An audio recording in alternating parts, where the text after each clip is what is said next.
저번 주에는요, 제가 사도행전 1장 8절의 말씀을 가지고 어떻게 하나님 나라를 이루어 가야 되는가에 대해서 짤막하게 말씀을 드렸습니다.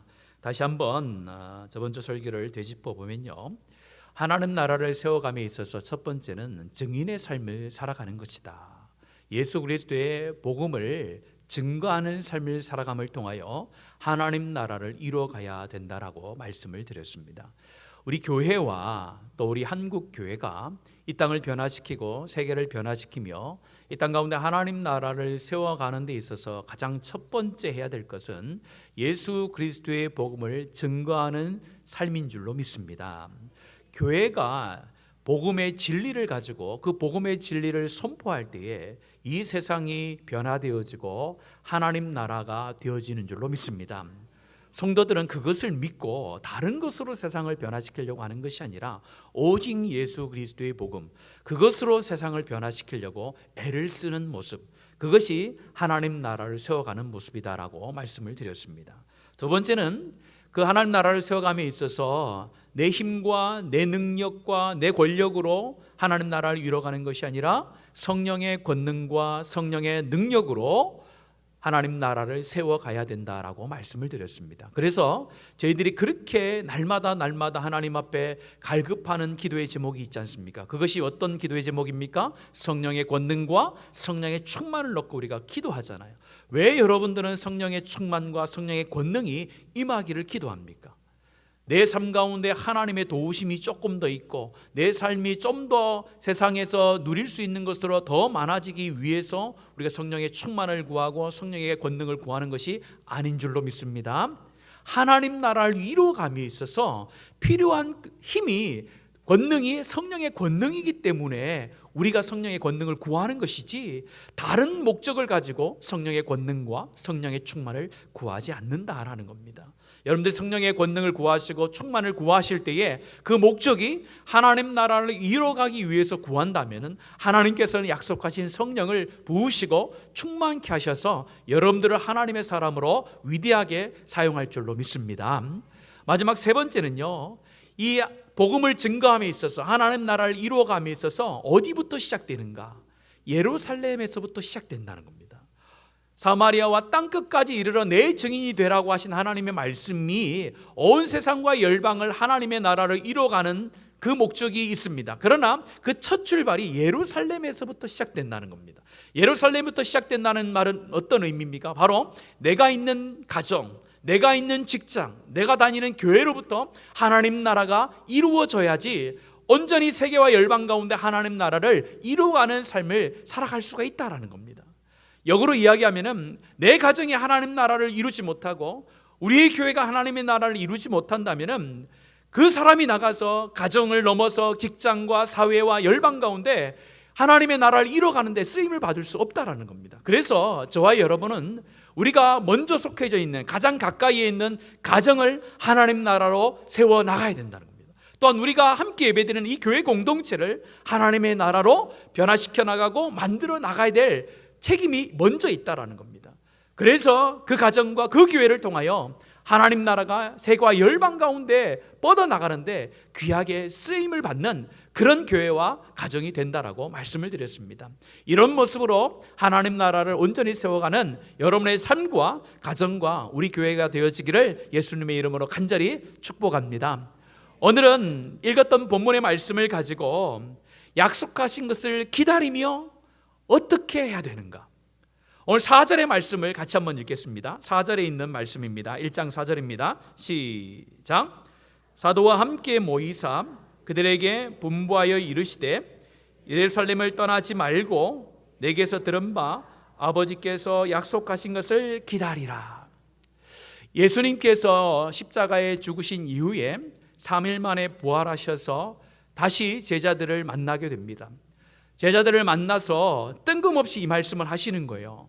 제자들은 어떤 의도와 어떤 목적이 있는지 전혀 알지 못할 때입니다. 그때에 말하기를 너희들은 예루살렘을 떠나지 말라라고 명령을 내리셨고 떠나지 말 뿐만 아니라 아버지께서 약속하신 것을 너희에게 주시기라고 약속하신 것이 있는데 그것을 너희들은 기다리라라고 말씀을 합니다. 처음에 이 말씀을 들었을 때에 이 마가의 다락방에 있었던 120명의 사람들 또 제자들은 이 말씀을 어떻게 적용해야 될 것인가에 대해서는 몰랐을 것입니다. 그런데 언제 이 말씀이 기억나냐면요, 이제 예수님께서 40일 동안의 제자들과 함께 있으면서 하나님 나라를 가르쳐 줍니다. 그런데 40일 이후에 다시 예수님께서 하늘로 올라가셔요. 오늘 말씀 11절 말씀 읽겠습니다. 11절 말씀 시작. 이르되 갈릴리 사람들아 어찌하여 서서 하늘을 쳐다보느냐? 너희 가운데서 하늘로 올려지신 이 예수는 하늘로 가심을 본 그대로 오시리라 하였느니라. 제자들에게는요, 큰 혼란의 시간이 다시 찾아왔습니다. 처음 예수님께서 십자가에 죽으셨을 때에도 너무나도 큰 낙심과 실망이 찾아왔어요. 이 예수와 함께하면은 적어도 내 삶에 있어서 걱정은 없이, 또한 이 예수가 이 나라를 로마의 압제로부터 해방시켜 줄 거라는 그런 약간의 기대가 있었는데, 그것을 이루지 못하고 죄인으로 잡혀서 십자가에 죽어서 끝나버린 거예요. 그때 제자들에게 얼마나 큰 실망이 왔는지 각자의 삶의 터전으로 다 흩어지게 됩니다. 낙심했다라는 거예요. 혼란스러웠다라는 거예요. 그런데 소문이 들려와요. 예수가 부활하셨다. 부활하신 것을 그들이 목격했다라는 거예요. 40일 동안에 얼마나 즐거웠겠습니까? 이제 모든 소망이 끊어졌다라고 할 그때에 예수님께서 다시 부활하셔서 권능으로 자기들과 함께하고 있는 그 모습을 보니까 얼마나 큰 희망이 생겼겠어요. 그런데 40일이 눈 깜짝할 사이에 지나갑니다. 지나가고 나서 예수님께서 이제 나 간다라고 이야기하지 않았어요. 그렇지 않고 감람원이라고 하는 곳, 감람나무가 많이 있었던 동산을 의미하죠. 그곳에서 예수님께서 오늘 읽었던 말씀처럼 구름을 타 하늘로 올라가시는 거예요. 그걸 보고 있던 제자들이 얼마나 황당하겠습니까? 예수님 이 땅에 다시 부활하셔서 계속 계시는 거 아니에요? 라고 질문을 던질 수 있었단 말이에요. 그 질문을 던지기 전에 이미 예수님께서는 하늘로 올라가고 계신 거예요. 그래서 제자들이 하늘을 쳐다봤다는 거예요. 쳐다봤다는 것은 한번 예수님께서 올라가는 것을 쳐다보고 땅으로 시선을 내렸다라는 것이 아니라 눈을 뗄 수 없었다라는 거예요. 하늘로 올라가신 예수님을 바라보면서 이제 모든 것이 다 무너지는 거예요. 예수님이 함께 하셔야 되는데, 예수님이 함께 하셔야 되는데. 그러면서 그들 가운데 선택의 순간이 다가온 거예요. 처음 예수님께서 십자가에 죽으셨을 때처럼 이제 각자의 삶으로 흩어져야 되는가, 아니면 같이 모여 있어야 되는가, 그런 결정을 내려야 될 순간에 4절의 말씀이 떠오른 거예요. 뭐 하지 말라는 거예요? 2가지를 말씀했잖아요. 예루살렘을 떠나지 말고 하나님 아버지께서 약속하신 것을 너희들은 기다리라. 이 말씀이 제자들의 머릿속에 떠오른 거예요. 그래서 제자들이 어떻게 합니까? 그 말씀에 순종하여 예루살렘을 떠나지 아니하고 마가의 다락방에 가서 하나님이 약속하신 것을 기다리는 장면이 오늘 성경에 기록되어져 있습니다. 오늘 제자들이 예수님의 말씀을 듣고 그 말씀이 기억나고 그 말씀에 순종함으로 예루살렘을 떠나지 않고 기다렸다는 사실이 우리 가운데 큰 도전이 됩니다. 왜냐면요, 제자들이 예루살렘을 떠나지 않은 것이 쉬운 것처럼 보여도 쉽지 않습니다, 여러분들. 왜 쉽지 않습니까? 손에 잡히는 게 없는 거예요. 눈에 보이는 게 없는 거예요. 예수님께서 명확하게 눈에 보이고 손에 잡히는 것을 준 것이 아니라 오직 말씀으로 하신 거예요. 예루살렘을 떠나지 말고 기다리라는 거예요. 뭐 하면서 기다리라고 하는지도 말씀하지 않았어요. 단순히 그냥 떠나지 말고 기다리라고 한 거예요. 그런데 제자들에게 있어서 예루살렘이라는 곳은요, 위험한 지역이었고 상처가 있는 장소입니다. 예루살렘에서 누구를 다 버리고 도망갔어요? 예수님을 버리고 도망갔던 장소가 예루살렘이잖아요. 예루살렘 말고 갈릴리에 가서 기다리라고 해도 되잖아요. 근데 예루살렘에서 기다리라는 거예요. 제자들의 아픔이 있는 곳, 한번 예수님을 버렸던 그곳에서 너희들은 기다리라 라고 말씀하는 거예요. 우리가 신앙생활하면서 하나님의 약속의 말씀을 듣고 하나님께서는 우리 가운데 말씀하십니다. 뭐라고 말씀하시냐면요, 떠나지 말고 내가 약속한 것을 기다리라 라고 할 때가 우리 가운데도 너무나도 많은 거예요. 하나님의 말씀을 보세요. 하나님의 말씀을 들었을 때 그 말씀이 바로 이 장소에서 능력과 역사로 일어나는 경우도 있지만은 그 약속의 말씀이 하나님의 때가 될 때까지 우리가 기다려야 될 때가 너무나도 많아요. 그런데 그것을 기다리지 못하는 것이 우리의 모습이지 않습니까? 근데 제자들은요, 기다렸어요. 오늘 이 말씀을 통해서 우리 첫 번째로 기억해야 될 것은 하나님의 약속의 말씀이 들려올 때에 그 들려온 말씀이 내 마음속에서 기억날 때에 중요한 것은 그 말씀에 순종하게 되어지는데 그 말씀이 성취될 때까지 뭐 하는 것이 중요하느냐? 그 자리를 떠나지 아니하고 기다리는 것이 중요한 줄로 믿습니다. 기다린다는 것이 얼마나 어려운 줄 아세요, 여러분들? 특별히 우리 한국 사람들 가운데 기다린다는 것은 너무나도 어려운 거예요. 여러분들, 음식이 조금이라도 여러분들 늦게 오거나 늦게 배달되면 어떻게 합니까? 무슨 일이 있겠지라고 참아줍니까? 아니면은 신경질을 냅니까? 얼마나 신경질을 내는지 몰라요. 우리나라만큼 음식이 빨리 나오는 나라가 없습니다, 여러분들. 그럼에도 불구하고 우리는 너무 급해요. 그래서 음식이 빨리 오지 않으면요, 얼마나 화를 내는지 몰라요. 또 여러분들, 요즘에는요, 택배도 얼마나 빠릅니까? 저녁에 시켰는데 아침 되면은 여러분들 집 앞에 와 있잖아요. 그래서 집 앞에 와 있어야 되는데 그게 아침에 안 오고 오후에 오면 어떻습니까? 화를 내는 거예요. 왜 아침에 와야지 오후에 오냐고. 이런 나라가 이 세상에 어디 있습니까? 이런 문화적인 것을 가지고 있기 때문에 신앙에도 그런 모습이 많이 나타나는 것을 우리가 보게 되는데요, 하나님의 나라의 역사는 기다림으로 이루어지는 줄로 믿습니다. 아브라함이 얼마나 기다립니까, 여러분들? 아브라함이 하나님의 약속의 말씀을 듣고 오랜 세월 기다렸어요. 그래서 하나님의 약속이 성취될 때에 그는요, 하나님을 믿을 수 있었어요. 요셉이 하나님의 꿈을 꾼 뒤에 그가 그 꿈대로 되어지는 그 날까지 얼마나 인내하며 기다렸습니까? 수많은 믿음의 사람들이 하나님의 약속의 말씀을 듣고 하나님의 약속을 신뢰했지만은 그 말씀이 이루어질 때까지 기다리고 기다리는 그런 삶의 모습이 있었다라는 거예요. 오늘 저와 여러분도 하나님 안에서 기대하며 기다리는 복된 삶이 되어지기를 간절히 축원합니다. 여기서 기다린다라는 것은 무엇입니까? 그것은 막연히 시간을 허비한다라는 개념이 아니에요. 신뢰하며 기대하며 기다린다라는 거예요. 신뢰하며 기대하며 기다린다라는 거예요. 무엇에 대해서? 하나님이 약속하신 것에 대하여. 하나님이 약속하신 그 약속의 말씀을 붙들고 기다리는데 그냥 가만히 앉아서 무료하게 기다리고 허비하며 시간을 낭비하며 기다리는 신앙이 아니라 하나님의 때가 있는 줄 알고 하나님께서 역사하실 그 때가 나에게 반드시 있는 줄 알고 기대하며 소망하며 하나님의 말씀을 신뢰하며 내가 기다릴 줄 아는가, 그것을 먼저 우리 마음속에 새겨보는 귀한 은혜가 있기를 간절히 소원합니다. 오늘 제자들은요, 이 마음을 가지고 마가의 다락방에 가서 실제로 예루살렘을 떠나지 않고 기다립니다. 퀴즈 한번 낼까요? 여러분들, 마가의 다락방에서 그들이 성령이 충만함이, 성령의 권능이 그들 가운데 임할 때까지 얼마나 기다렸을까요? 며칠 동안 기다렸을까요? 두 가지만 말씀드리겠습니다. 5일, 10일. 네, 5일은 너무 작은 것처럼 보이죠? 10일입니다. 예수님께서 6월절에 돌아가시잖아요. 여러분, 성경을 가지고 계신 분들은 2장 1절 한번 보실래요? 사도행전 2장 1절 같이 한번 읽어볼까요? 시작.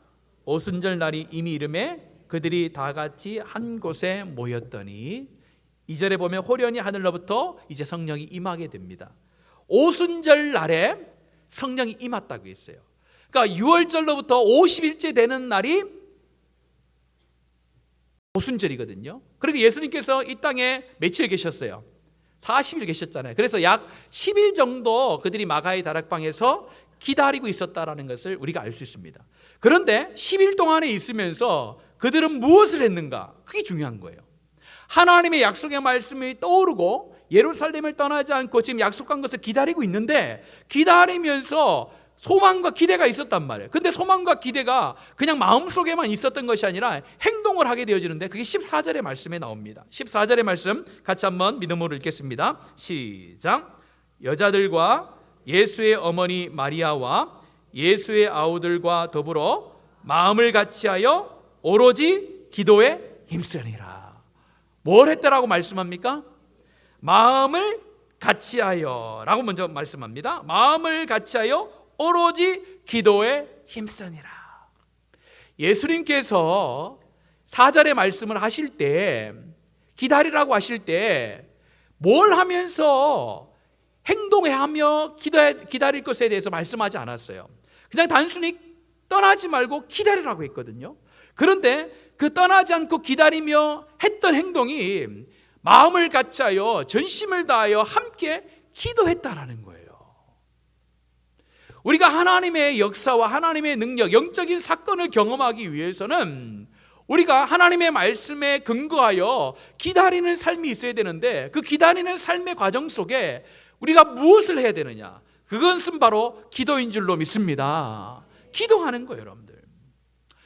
여러분들 성령의 충만함과 성령의 권능을 받기를 원하십니까? 그럼 뭘 해야 되는 거예요? 기도하는 거예요, 여러분들. 언제까지요?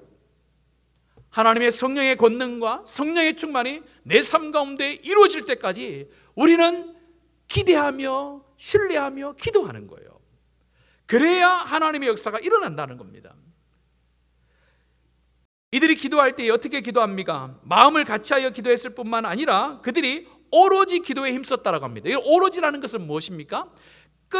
끊임없이 계속해서 기도했다라는 걸 의미하는 거예요. 한 번 기도하고 끝난 것이 아니라 이 마가의 다락방에서 120명의 그 제자들이 하나님 앞에 끊임없이 기도했다라는 겁니다. 뭘 놓고 기도했을까요? 말씀이겠죠. 하나님의 약속하신 그 성령이 어떻게 우리 가운데 임할지는 모르겠습니다. 어떤 형태로 임할지는 모르겠습니다. 그러나 이 시간 기도합니다. 하나님께서 예루살렘을 떠나지 말고 하나님이 약속하신 것을 기다라고 했으니까, 그 약속하신 것을 하나님 우리가 여기서 기다리고 기도하고 있으니까 우리 가운데 허락하여 주시옵소서.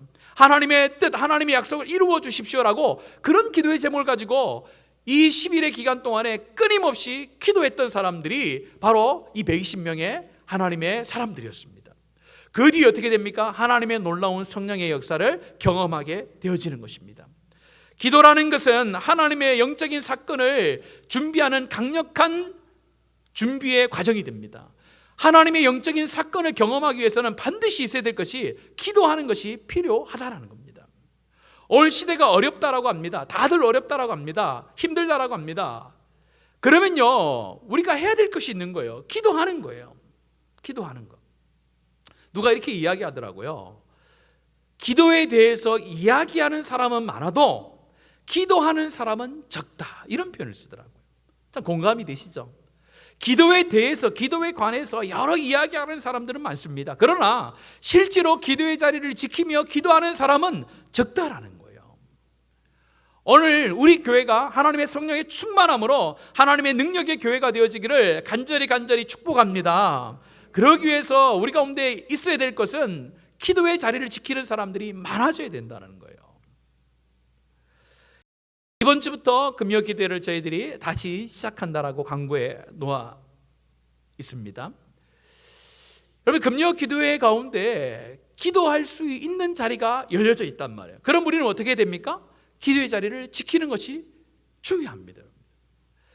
기도하면 능력이 나타난다라고 이야기하는 것이 중요한 것이 아니라 실제로 기도하는 사람들, 그 사람들에게 하나님의 놀라운 영적인 사건들이 일어난다라는 하나님의 진리의 말씀입니다. 저와 여러분이 기다리면서 마음만으로 하나님의 영광과 하나님의 능력을 기대하는 자들이 아니라 실제로 하나님의 능력과 하나님의 권능이 우리의 삶 가운데 체험되어지고 묵도되어질 수 있도록 기도의 자리를 지키며 하나님 앞에 기도하는 저와 여러분 되어지기를 예수님의 이름으로 축복합니다. 근데요, 기도했어요.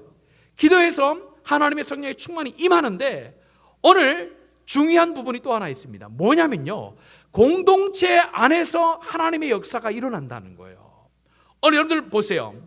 120명의 사람들이 각자의 집에서 기도합니까? 그렇지 않죠. 한 곳에 모여서 기도하잖아요. 이게 중요한 거예요.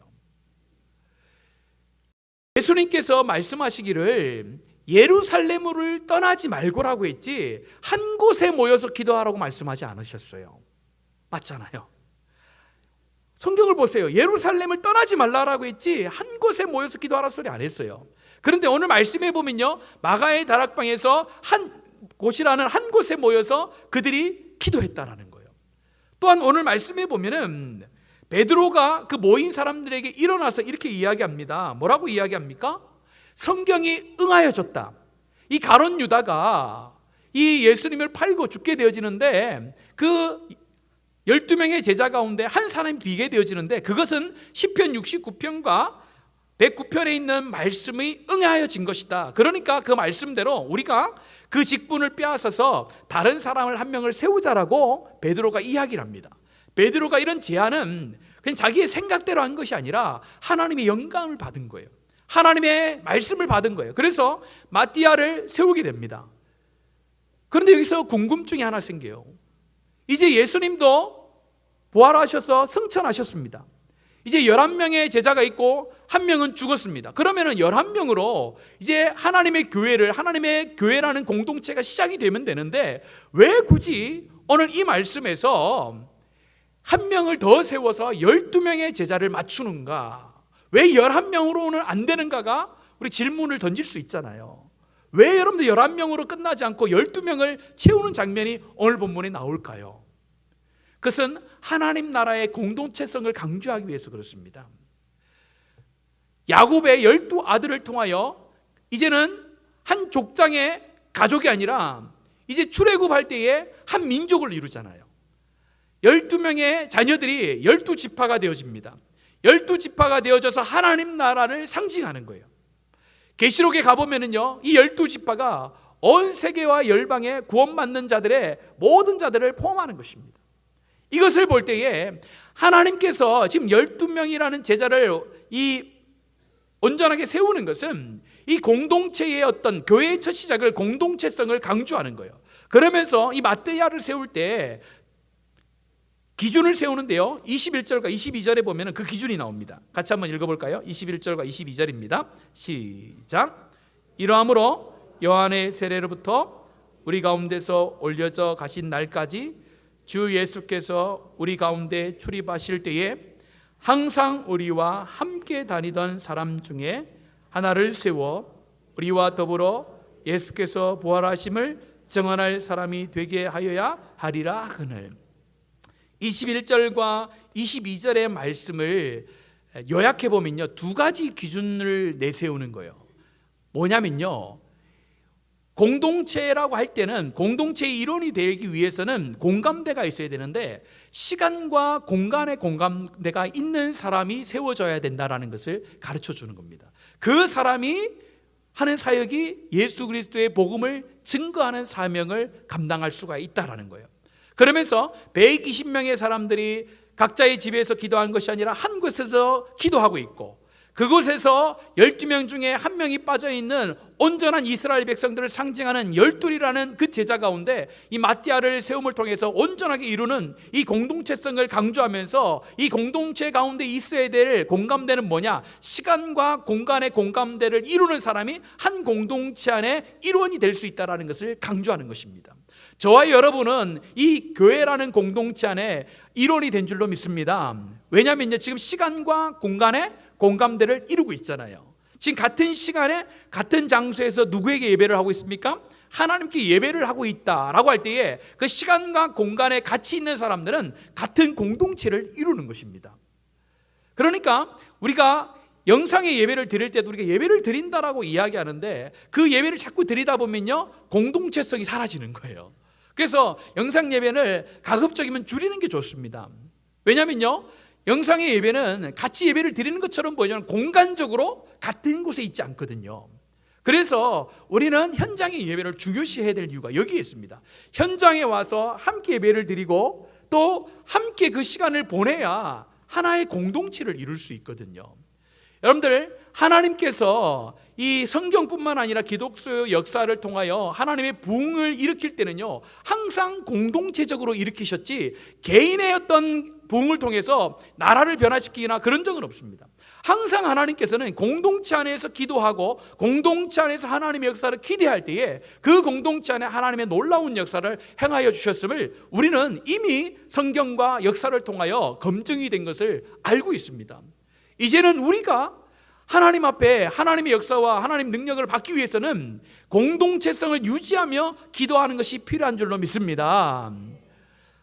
여러분들, 하나님께서 교회라는 공동체를 주셨을 때는요, 이 시간과 공간의 공감대를 이루는 공동체이기 때문에 이 공동체는 함께 모여 기도할 때에 하나님의 역사가 일어난다는 것을 보여주는 그런 교회가 되어야 됨을 우리 가운데 가르쳐 줍니다. 한번 보세요. 각자의 삶 가운데서 각자의 집에서 기도할 수도 있습니다. 그런데 하나님의 역사는 언제 더 크게 일어나느냐? 우리가 함께 모여 기도할 때에 일어나는 줄로 믿습니다. 그래서 교회가 함께 모여 기도해야 되는 거예요. 사도행전이 하나님의 교회가 이제 첫 시작하는 그 단계, 하나님의 성령이 충만한 교회가 시작되는 그 첫 단계 가운데 있었던 것이 바로 함께 모여 기도하는 것이었다는 거예요.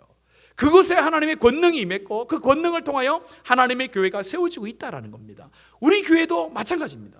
우리 교회가 하나님의 교회로서, 하나님의 능력의 교회로서 이 시대 가운데 하나님의 사용을 받기 위해서는 하나님의 권능이 필요합니다. 하나님의 능력이 필요합니다. 그 하나님의 권능과 능력은 언제 우리 가운데 강력하게 주어지느냐? 우리가 함께 모여 기도할 때인 줄로 믿습니다. 제가 한번 생각해 봤어요. 제가 2025년도 오면서 우리 교회가 금요 기도를 좀 강조했으면 좋겠다. 그래서 모든 교인들이 금요일은 시간을 비워서 함께 기도하는 시간을 가졌으면 좋겠다라는 그런 마음이 들었는데, 왜 그 마음이 들었냐면요, 성경을 보니까 교회의 힘은 기도로부터 나오는데 그 기도는 개인의 기도가 아니라 공동체의 기도였더라고요. 그래서 공동체로 모여서 하나의 기도의 제목을 붙들고 하나님의 뜻을 넣고 기도할 때에 그곳 가운데 개인의 회복뿐만 아니라 공동체의 회복과 하나님의 나라를 변화시키는 놀라운 역사가 일어나는 것을 알게 됐습니다. 그래서 그렇구나, 교회는 함께 모여 기도하는 것이 중요하구나. 그래서 한번 생각해 봤어요. 아마 여러분들 한번 생각해 보세요. 여러분들이 교회 생활을 하면서 온 교인들이 같은 기도의 제목을 가지고 함께 기도하는 시간이 이 한 주의 시간 동안에 얼마나 되는가 한번 생각해 보세요. 월, 화, 수, 목, 금, 토 주일 중에 주일이 있겠죠. 오늘 우리가 공동의 기도의 제목을 가지고 기도하는 시간이 있습니다. 언제입니까? 제가 설교를 마치면은 설교의 내용을 가지고 함께 한 목소리로 기도하는 시간이 있어요. 한 5분 정도 돼요. 5분 정도. 그리고 수요일 날 오시는 분들도 말씀이 끝나면은 말씀을 붙들고 기도하는 시간이 한 또 5분 정도 있단 말이에요. 10분 정도 있어요. 자, 금요 기도를 빼버리면요, 우리가 온 성도들이 함께 모여서 기도하는 시간이 한 주에 10분밖에 안 되는 거예요, 여러분들. 10분의 기도를 통해서 하나님의 권능의 역사가 우리 교회 가운데 나타날 수 있겠습니까? 적어도 우리 교회 모든 성도들이 같은 기도의 제목을 품고 마음을 같이하여 기도하는 시간이 적어도 1시간, 2시간, 3시간은 돼야 되는데 없다라는 거예요. 개인적으로 기도하는 것도 중요합니다. 그러나 공동체로 기도하는 게 훨씬 더 중요하다라는 거예요. 그래서 금요일은 어쨌든 우리가 하나님 앞에 한 마음을 가지고 한 목소리로 찬송하고 한 기도의 제목을 가지고 우리 성도들이 같이 기도할 때에 하나님의 역사와 능력이 교회 가운데 일어나겠구나. 이것은 사람의 말이 아니라 하나님의 부흥의 법칙이요 진리의 말씀인 줄로 믿습니다. 그래서 저희들이 그래서 금요 기도를 강조하는 거예요. 함께 모여 기도하면요, 여러분이 개인적으로 기도하는 그것보다 훨씬 더 큰 하나님의 위로와 능력이 나타나는 줄로 믿습니다. 여러분의 삶에 어려움이 있습니까? 가정에 어려움이 있습니까? 질병에 어려움이 있습니까? 여러 가지 말할 수 없는 고난과 고통의 연속입니까? 개인적으로 기도하다 보면요, 쓰러져요, 여러분들. 기도하다가도요, 불안하고 기도하다가도 불신이 들어와요. 기도하다가 하루 이틀 기도하다가 안 되면 어떻게 합니까? 실망감이 들어와요. 그때 여러분들 같이 기도해야 되는 거예요. 마음을 같이하여 오로지 기도에 힘쓰더라. 그럴 때에 기도하기 싫은 마음이 떠나가는 줄로 믿습니다. 낙심된 마음도 떠나갈 줄로 믿습니다. 우리가 그래서 함께 기도하는 거예요, 여러분들. 여러분들 기대하고 오시길 바랍니다.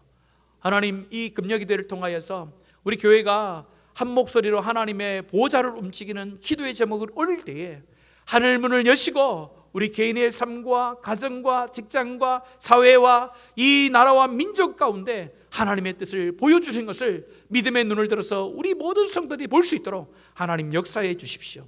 그런 마음을 가지고 우리 기도할 때에 우리 교회 가운데 놀라운 하나님의 부흥의 역사가 일어날 줄로 믿습니다. 바로 그거예요, 여러분들.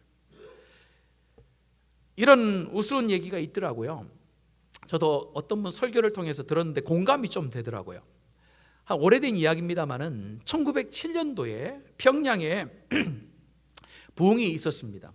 그런데 그 당시에 1907년도에 평양에 다 살았다고 다 부흥을 본 건 아니에요. 특별히 교회에 다니는 분 중에도 그 부흥이 일어날 때에 그 장소에 없던 분이 있답니다. 그런데 사람들이 1907년도 대부흥에 대해서 이야기를 하니까 자기가 그 교회 다니고 있으니까 이야기를 했대요. 아, 그때 부흥이 있었지 막 이렇게 이야기를 했대요. 근데 그것을 보고 있던 어떤 분이 곰곰이 생각해 봤대요. 내가 저분을 봤을 때 그때 저분 없었는데 자꾸 자기가 거기에 있었던 것처럼 이렇게 이야기를 하더래요. 그러면서 가서 이야기했대요. 당신은 그곳에 없었는데 어떻게 부흥을 경험했냐고 이렇게 얘기를 한 적이 있다라고 하더라고요. 그러면서 똑같은 시간에 똑같은 그 평양이라는 장소에 있었지만은 기도의 자리에 있었던 사람은 뭘 경험했고요? 하나님의 놀라운 부흥을 경험했고, 기도의 자리에 있지 않던 자는 하나님의 부흥을 경험하지 못하고 말로만 했다, 이런 표현을 쓰더라고요. 여러분, 하나님의 부흥의 역사를 말로만 하는 사람들이 되고 싶습니까? 아니면은 하나님의 부흥의 역사를 실제로 눈으로 보고 체험하는 사람이 되고 싶습니까? 그러기 위해서는요, 기도의 자리를 지키는 거예요. 함께 지키는 거예요. 함께 기도의 자리를 지켜나갈 때에 여러분 삶 가운데 어려움이 있잖아요, 여러분들. 그걸 놓고 기도하는 거예요. 옆 사람에게 교회 가운데 기도 부탁을 하는 거죠. 이런 어려움이 있어요. 이런 아픔이 있어요. 이런 상처가 있어요. 이런 질병이 있어요. 내 혼자 기도하기 너무 힘들어요. 그런 분들이 많단 말이에요. 그걸 우리가 같이 놓고 기도합시다. 기도하면요, 하나님의 회복이 놀랍게 일어날 줄로 믿습니다, 여러분들. 하나님의 부흥의 역사는 기도함으로, 특별히 함께 기도함으로 일어나는 줄로 믿습니다. 우리 교회가 정말로 이 마음을 품고 함께 기도함으로 정말 하나님이 살아계시구나, 하나님의 성령이 우리와 함께 하는구나, 지금도 하나님의 부흥의 역사는 일어나고 있구나, 그것을 체험하고 간증할 수 있는 복된 우리 성도들 되어지기를 예수님의 이름으로 간절히 축복합니다.